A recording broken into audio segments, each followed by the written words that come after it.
அன்பு உள்ளங்கள் அனைவருக்கும் வணக்கம். பூக்குழி கதையின் தொடர்ச்சி. அகல்யாவுக்கு ஒரு அற்புதத்தை காட்டப்போவதாக பல கடிதங்களில் திகைப்பூட்டி கொண்டிருந்தானே, அந்த அற்புதத்தை சென்னையிலேயே அப்படியே விட்டுவிட்டு போக முடியாது. பேய்க்கு வாழ்க்கைப்பட்டால் புளிய மரத்தில் ஏற வேண்டும் என்பது போல்தான் காமேஷின் நட்பும். பலவும் எண்ணியபடி அவன் தனக்கு கொடுத்த அறைக்குள் நுழைந்து தோல் பையை இறக்கி கீழே வைத்துவிட்டு தாங்க முடியாத அலுப்புடன் படுக்கை மீது சாய்ந்து கொண்டான். அவனுக்கு எதுவும் சாப்பிட பசி இருக்கவில்லை. அன்று காலை தனியே அந்த ஹோட்டலில் விடப்பட்ட போது பொழுது நீண்டு அவனுக்கு மிகவும் பாரமாக தென்பட்டது. மிகவும் பழக்கமான ஒரு நண்பர் வசித்து கொண்டிருப்பது நினைவுக்கு வரவே டைரியை புரட்டி முகவரியை தேடி எடுத்துக்கொண்டு கிளம்பிவிட்டான். 3வது மாடிப்பகுதியில் அவர்களது குடியிருப்பு. மூச்சரிக்க படிகளை கடந்து வந்து அந்த பிளாட்டின் முன் நின்றபோது பெருத்த ஏமாற்றம். கனமானதொரு பூட்டு கதவின் தாழ்பாலில் தொங்கிக் கொண்டிருந்தது. படிகளில் காலடி ஓசை கேட்டு எதிர்பிளாட்டுக்காரர் கதவை திறந்து எட்டி பார்த்தார். அவர் வெளியூருக்கு போயிருப்பதாகவும் வர 1 வாரம் ஆகும் என்றும் அவர் கொடுத்த தகவலில் எரிச்சலும் ஏமாற்றமாக ராஜ்குமார் திரும்ப மெல்ல படிகளில் இறங்கினான். உடனடியாக ஹோட்டலுக்கு போக மனமில்லை. மெல்ல நடந்தபடியே வந்து அவன் காந்தி மார்க்கெட்டுக்குள் நுழைந்தான். மார்கழி மாதங்களில் ஊதல் காற்று உடம்பில் பட்டதும் அம்மா புடவை தலைப்பை இழுத்து மூடிக்கொண்டு சென்று பெருமூச்சு விடுவது ஞாபகத்துக்கு வந்தது. கரை முழுவதும் சன்னமாக பூவேலை செய்த வெள்ளை கம்பளி சால்வை ஒன்றை அம்மாவுக்காக அங்கே கடை ஒன்றில் வாங்கி கொண்டான். அகல்யாவுக்கு கைப்பை ஒன்றும் சேலத்து பார்வதி அம்மாளின் பேர குழந்தைகளுக்கு பொம்மைகளும் வாங்கி கொண்டு ஹோட்டலுக்கு திரும்பினான். பொழுதை கழிக்க கடத்தெருவை சுற்றினான். அலுப்பு இப்பொழுது அவனையும் அறியாது நன்றாக உறங்கி போனான். இரவு 7 மணி அளவில்தான் எழுந்தான். முகத்தை கழுவி சீர் செய்து கொண்டு கீழே வந்து ரிசப்ஷனில் விசாரித்தான். அவனை யாரும் தேடிக்கொண்டு வரவில்லை என்ற தகவல் கிடைத்தது. மிக்க ஏமாற்றமாக இருந்தது அவனுக்கு. காமேஷ் தங்கியிருந்த லாட்ஜிக்கு தொலைபேசி மூலம் தொடர்பு கொண்டு விசாரித்தான். காமேஷ் என்பவர் சற்று முன்புதான் எங்கேயோ வெளியே போனார். வர இரவு நேரமாகும் என்று கூறிவிட்டு சென்றார் என்றார். மறுபக்கத்திலிருந்து கிடைத்த பதில் மனதை உறுத்தியது. காமேஷுக்கு எத்தனை அசட்டையான மனப்போக்கு! இரவு உணவுக்கு பின் வரவேற்பறையில் அவன் வெகு நேரம் நண்பனுக்காக காத்திருக்க விரும்பவில்லை. தனியாக ஏதோ காரியமாக அவன் எங்கேயோ போயிருக்கிறான், நமக்கேன் பாடு என்று எண்ணியபடி நேரே தன் அறைக்கு சென்றான். பெட்டிக்குள் தாறுமாறாக கிடந்த ஜாமான்கள் அனைத்தையும் எடுத்து மறுபடியும் ஒழுங்காக அடுக்கி வைத்து மூடி பூட்டினான். ஹைதராபாத்திலிருந்த தன் நெருங்கிய நண்பர் சரவணனுக்கு டெலிபோன் செய்தான். அவனது குரலை கேட்டதும் மறுபக்கத்தில் சரவணன் மகிழ்ச்சியில் ஆர்ப்பரித்தார். வேலையா? அது உனக்கு காத்து கொண்டிருக்கிறது. அது சரி, நீ சுத்த விவரம் கெட்ட பிள்ளையாக இருக்கிறாயே. ஊரிலே அம்மாவும் உன் மனைவியும் ஆசையோடு காத்திருக்கும் பொழுது சென்னையில ஏன் சும்மா உட்கார்ந்திருக்க? முதலில் ஊருக்கு கிளம்பு. உரிமையோடும் அன்போடும் கடிந்து கொண்டார். கொஞ்ச நேரம் அவரிடம் பேசிவிட்டு மகிழ்ச்சியும் திருப்தியுமாக படுக்கையில் சாய்ந்தான். உறக்கமே வரவில்லை. ஆச்சு, இன்னும் 2 நாளில் அவன் திருநெல்லூரில் இருப்பான். திருச்சி ஜங்ஷனை அடைந்ததும் நேரத்தை வீணாக்காது உடனடியாக ஒரு டாக்ஸியில் ஊர் போய் சேர்ந்து விட வேண்டும். வண்டி நிற்கும் சப்தம் கேட்டதுமே அகல்யா ஓடி வந்து விடுவாள் வாசலுக்கு. ஜோடியாக கண்ணாடி பிரதிபலித்த உருவம் போல் 2 பேரும் வந்து எதிரே நின்றாள். வியப்பில் கண்கள் விரிய கணவன் யார் என்று குழம்பி முகம் சிவந்து ஒரு கணம் அவள் தடுமாறுவதை வேடிக்கை பார்க்க வேண்டாமா? எப்படி என்னை கண்டுபிடித்தாய்? ஒரே தோற்றம், வேணும்னே ஒரே மாதிரி உடை தரித்து கொண்டு வந்தோமே என்று அவன் கேட்டால் கோபத்துடன் கண்கள் பளபளக்க உதட்டை சுழித்து கொண்டு அவள் இது விளையாட்டா என்று சினுங்கும் பொழுது தனக்குள்ளே கற்பனை செய்து கொண்டு அவன் வாய்விட்டு சிரித்தபடி படுக்கையில் புரண்டான். லேசாக அரைக்கதவு தட்டப்பட்டதும் இழித்து கொண்டு எழுந்து திறந்தான். ஹோட்டல் பையன் காலை பத்திரிகையும் காப்பி கெட்டிலும் கொண்ட மரத்தட்டை ஏந்தியபடி வெளியே நின்று கொண்டிருந்தான். விடிந்து வெகு நேரம் வரை தூங்கிவிட்டதை உணர்ந்து பரபரப்புடன் குளியல் அறைக்குள் மறைந்தான் ராஜ்குமார். விரைவில் குளித்து முடித்துவிட்டு வேறு உடுத்தி கொண்டு பையன் தட்டில் வைத்து விட்டு போன 2 பிஸ்கட்டுகளை வேகமாக தின்றுவிட்டு ஆறிப்போன காப்பியை குடித்தான். துவாலை, பனியன் இத்தியாதிகளை தோல் பைக்குள் வாரி போட்டுக்கொண்டு அறையை மூடி பூட்டிவிட்டு கீழே வந்தான். ரிசப்ஷனில் காலை பணிக்கு வந்திருந்த பெண்ணிடம் சாவியை கொடுக்க கை நீட்டிய போது அவள் லேசாக முருவளித்தாள். அகல்யாவை போல் உயரமாக இருந்தாள். தலைமுடியை அள்ளி தூக்கலாக கொண்டை போட்டு கொண்டிருந்தாள். வெளியே அதுக்குள்ளே கிளம்பிவிட்டீர்களே, ஹாவ் எ நைஸ் டைம். மிகவும் பழக்கப்பட்டவள் போல அவள் பேசினாள். கண்கள் சிரித்தன. அகல்யாவுக்கு அப்படித்தான் அகன்ற நீண்ட விழிகள், சிரிப்பு மிதக்கும் பார்வை. காமேஷ் கிடக்கிறான் மடையன் என்று உதறிவிட்டு ஊருக்கு புறப்பட மாட்டோமா என்றதோர் ஏக்கம் நெஞ்சை அடைத்தது. மன்னிச்சுக்கோ அகல்யா, இன்னும் ஒரே ஒரு நாள் தான். அதற்கு பிறகு நமக்குள் பிரிவே கிடையாது, நிச்சயம். தன்னுள்ளே சொல்லிக்கொண்டு அவன் வேகமாக வெளியே நடந்தான். புரசைவாக்கம் ராமநாயக்கன் தெருவுக்குள் நுழைந்தவுடனே விரைவில் அவன் அந்த லாட்ஜை கண்டுபிடித்து விட்டான். கீழ்ப்பகுதியில் இருந்த வெற்றிலைப்பாக்கு கடை லாண்டரி இரண்டையும் தாண்டி குறுகலாக ஓடிய சந்துக்குள் நுழைந்து மாடிப்படிகளில் ஏறி வராந்தாவுக்கு வந்தான். வரிசையாக தங்கும் அறைகள் காணப்பட்டன. காஃபி நிறைந்த கண்ணாடி தம்ளரை கம்பி உரியில் தூக்கி கொண்டு வேகமாக வராந்தாவில் விரைந்து கொண்டிருந்த லாட்ஜ் பையனை விசாரித்தான். ஈ மொய்த்த குப்பை கூட எதிரே இருந்த கதவை அவன் சுட்டிக்காட்டிவிட்டு ஓடிவிட்டான். காமிஷ் எப்படித்தான் இந்த சூழ்நிலையை சகித்துக் கொள்கிறானோ என்ற வியப்பு அவனுக்கு. மெல்ல கதவை தட்டினான். காமிஷ் அப்பொழுதுதான் எழுந்தவன் போல் இரவு உடையிலேயே இன்னமும் காணப்பட்டான். அறைக்குள்ளே இருந்து சிகரெட்டின் மனம் குப்பென்று முகத்தில் மோதியது. இரவு சாப்பிட்டுவிட்டு அவன் வைத்திருந்த எச்சில் தட்டில் பூத்திதான் கோணல் என்றால் பழக்க வழக்கங்களாவது சுத்தமாக இருக்கக்கூடாதா? கிளம்பு காமிஷ், உன்னை அழைத்து போகத்தானே வந்தேன். வற்புறுத்திவிட்டு அறையை சுற்றிலும் பார்க்க விரும்பாமல் கண்களை மூடிக்கொண்டான் ராஜ்குமார். அரை மனதுடன் முகத்தை கழுவிக்கொள்ள குளியல் அறைக்கு துவாலையுடன் சென்றான் காமிஷ். சிறிது பொழுதில் அந்த லாட்ஜின் தோற்றத்துக்கே சம்பந்தமில்லாத மிடுக்கான ஆசாமியாக வெள்ளை சபாரி சுட்டில் கருப்பு கண்ணாடி அணிந்து கொண்டு கழுத்தில் மாட்டிய பைனாக்குலருடன் ஷேவிங் லோஷன் சுற்றிலும் கமகமக்க புறப்பட்டு விட்டான் காமிஷ். மகாபலிபுரத்துக்கு ஒரு சுற்றுலா போய்விட்டு வருகிறோம். பகல் சாப்பாடு டிஃபன் எல்லாம் அங்கேதான். என் ட்ரீட் உனக்கு. என்னடா முறைக்கிற? நட சீக்கிரம், உற்சாகப்படுத்தினான் ராஜ்குமார். பஸ்ஸை விட்டு இறங்கி பயணிகளுடன் கால் ஓய இருவரும் மகாபலிபுரத்தை சுற்றினார்கள். வெயில் உச்சியை அடைந்த போது ஆளுக்கு ஒரு இளநீரை குடித்துவிட்டு கடற்கரை பக்கம் நடந்தனர். நீலவண்ண கடல் நீரும் வெள்ளை மணலும் ராஜ்குமாரின் உள்ளத்தை மெல்ல வருடின. காமிஷ், வெயில் வேளையில் கடல் நீர் ஜில்லுன்னு எப்படி மயக்குகிறது பார்த்தியா?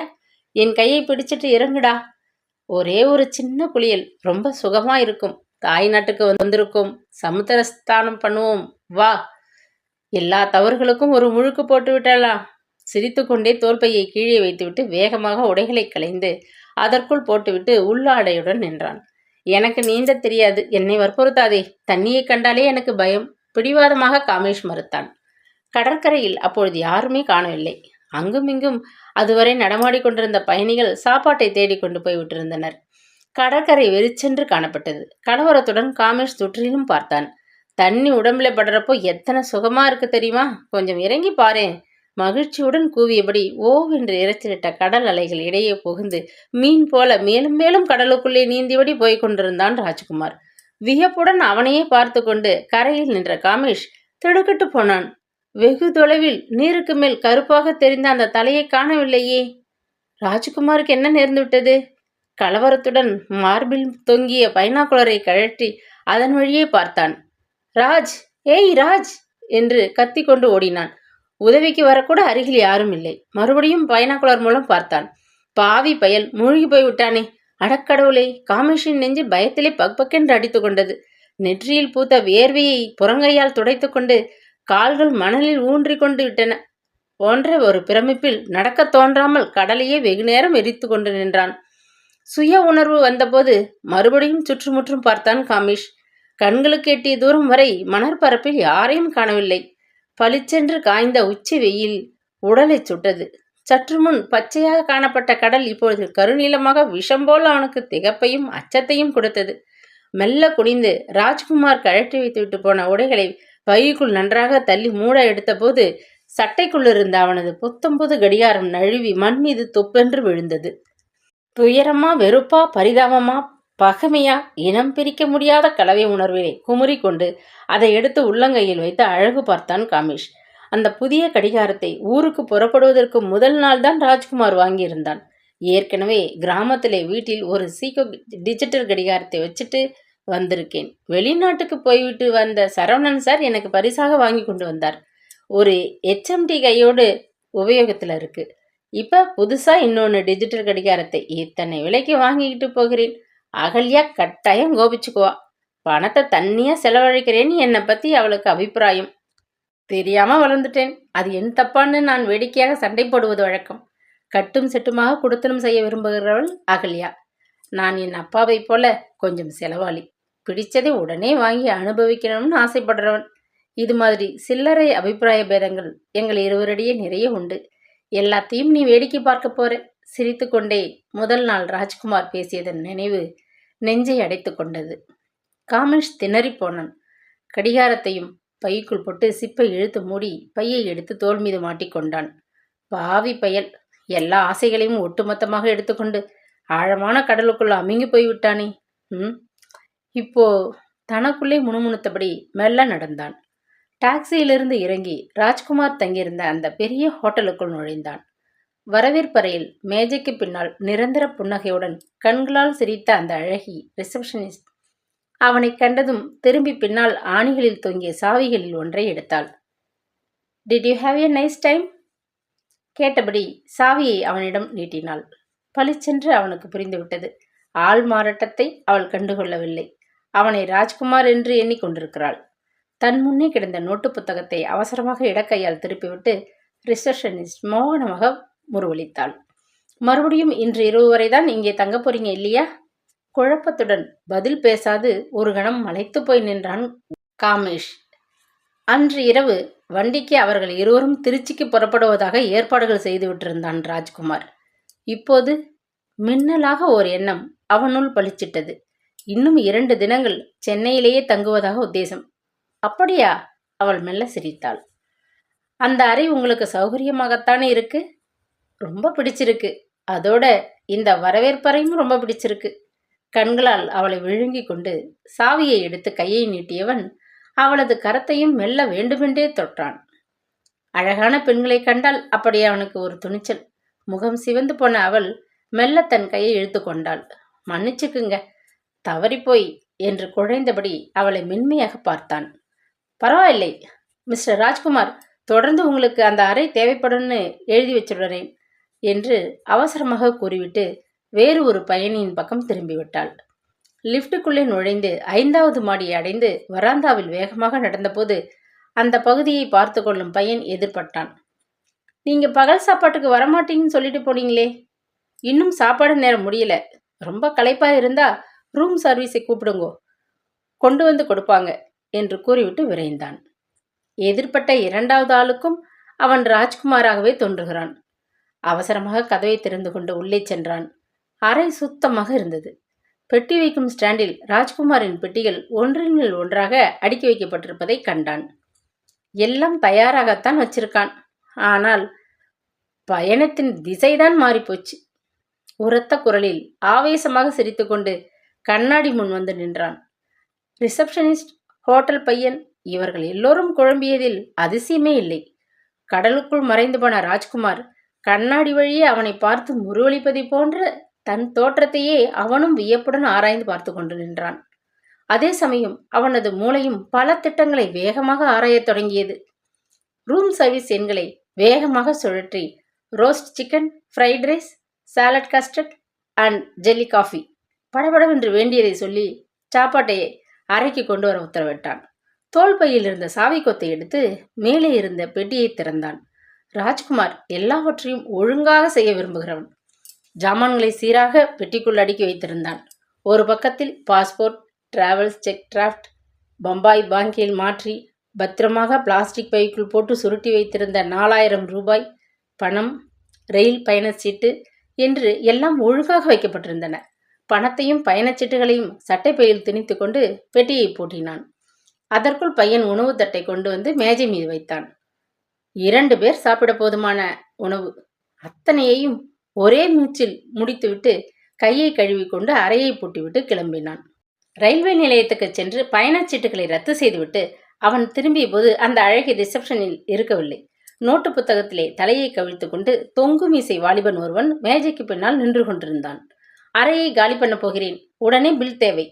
காமேஷ் சொன்னபோது அவன் நிமிர்ந்து உட்கார்ந்து ஆவணம் செய்ய ஆரம்பித்தான். ஹோட்டலுக்கு சேர வேண்டிய ராஜ்குமாரின் பணத்திலிருந்து எடுத்து கட்டிவிட்டு ஜாமான்களை எடுத்து வரச் செய்து ஒரு டாக்ஸியில் ஏற்றிக்கொண்டு தன் லாட்ஜுக்கு கிளம்பிவிட்டான். சிறிது நேரம் ராஜ்குமாரின் ஹோட்டல் அறையில் சுத்தமான படுக்கையில் சாய்ந்து கொண்டிருந்து விட்டு தன் லாட்ஜின் அழுக்கு பிடித்த படுக்கை விரிப்பின் மீது உட்கார்ந்த போது அவனுக்கே எரிச்சலாக இருந்தது. ராஜ்குமார் சுகபோகமான வாழ்க்கையை அனுபவிக்கிறானே என்று எண்ணிய போது அவன் நெஞ்சில் பொறாமையில் நெருப்பாக எரிந்தது. ராஜ்குமார், அவன் தாய், மனைவி, இறந்து போன அவன் தந்தை என்று எல்லோர் மீதிலும் பொங்கிக் கொண்டு வந்த வெறுப்பை அடக்க மாட்டாமல் எழுந்து அறைக்குள் வெறி பிடித்த வேங்கை போல் முன்னும் பின்னும் உலாவிக் கொண்டிருந்தான். 2 நாட்கள் கழிந்தன. காலை மாலை 2 வேளையும் பத்திரிகைகளை வாங்கி ஒரு வரி கூட விடாது படித்தான். அவன் எதிர்பார்த்த விவரம் எதிலும் காணவில்லை. கடைத்தெருவை சுற்றி வந்தான். சினிமா பார்த்தான். கண்ட ஹோட்டலில் புகுந்து விரும்பியதெல்லாம் வாங்கி சாப்பிட்டான்.